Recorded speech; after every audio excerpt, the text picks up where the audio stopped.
บางคนหีนาบางคนหีติดบางคนหี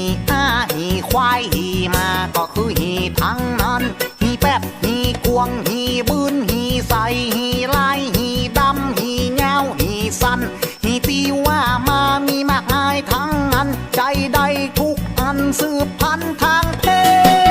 ศโอ้ผมในทุกวันเลยไม่เคยห่างหีเลยเป๊ะกับไอ้มันว่าเรื่องหีนั้นมันมีประโยชน์มีทั้งคุณมีทั้งโทษจะเล่าเป็นบทเรียนพระคุณของหีนั้นก็คือแก้เงียนแก้เซ็งแก้เครียดแก้โรคซึมเศร้าทำฮือคึกคักทำฮือสดชื่นตึงเมื่อวันตึงเมื่อคืนเฮาก็แก้เตียวเดา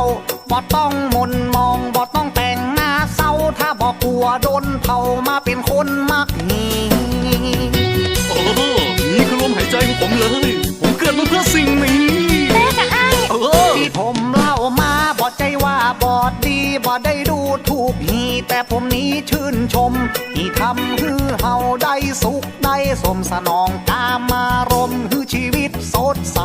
แต่ผมขอร้องเตือนเจ้าของหีโปรดจงรักนะศักดิ์ศรีหีของนาท่านเอาไว้ก็ดูนะฮือนาดีนะไปซอกกล้วยนาตั้งนาได้แน่ขอฮือเป็นปอดใจตีดี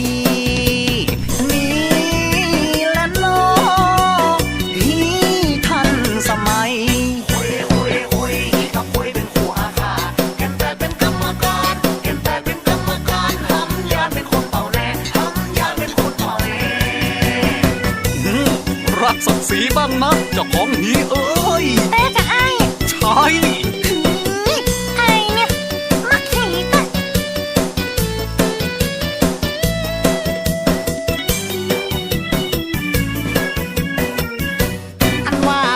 หีนั้นมันมีหลายอย่างบางคนหีบาง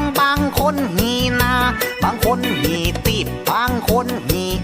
หีควายหีมาก็คือหีทั้งนั้นหีแป๊บหีกวงหีบืนหีใสหีลายหีดำหีเงาหีสันหีตีว่ามามีมากมายทั้งนั้นใจใดทุกอันสืบพันธุ์ทางเพ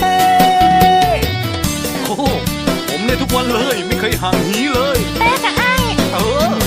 มันว่าเรื่องหีนั้นมันมีประโยชน์มีทั้งคุณมีทั้งโทษจะเล่าเป็นบทเรียนพระคุณของหีนั้นก็คือแก้เงียนแก้เซ็งแก้เครียดแก้โรคซึมเศร้าทำฮือคึกคักทำฮือสดชื่นตึงเมื่อวันตึงเมื่อคืนเฮาก็แก้เตียวเดาบ่ต้องมนมองบ่ต้องแต่งหน้าเศร้าถ้าบ่กลัวโดนเผามาเป็นคนมักหี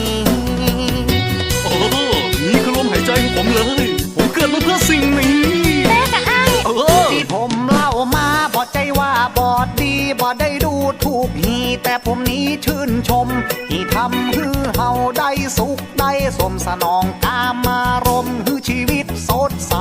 แต่ผมขอร้องเตือนเจ้าของหีโปรดจงรักนะศักดิ์ศรีหีของนาท่านเอาไว้ก็ดูนะฮือนาดีนะไป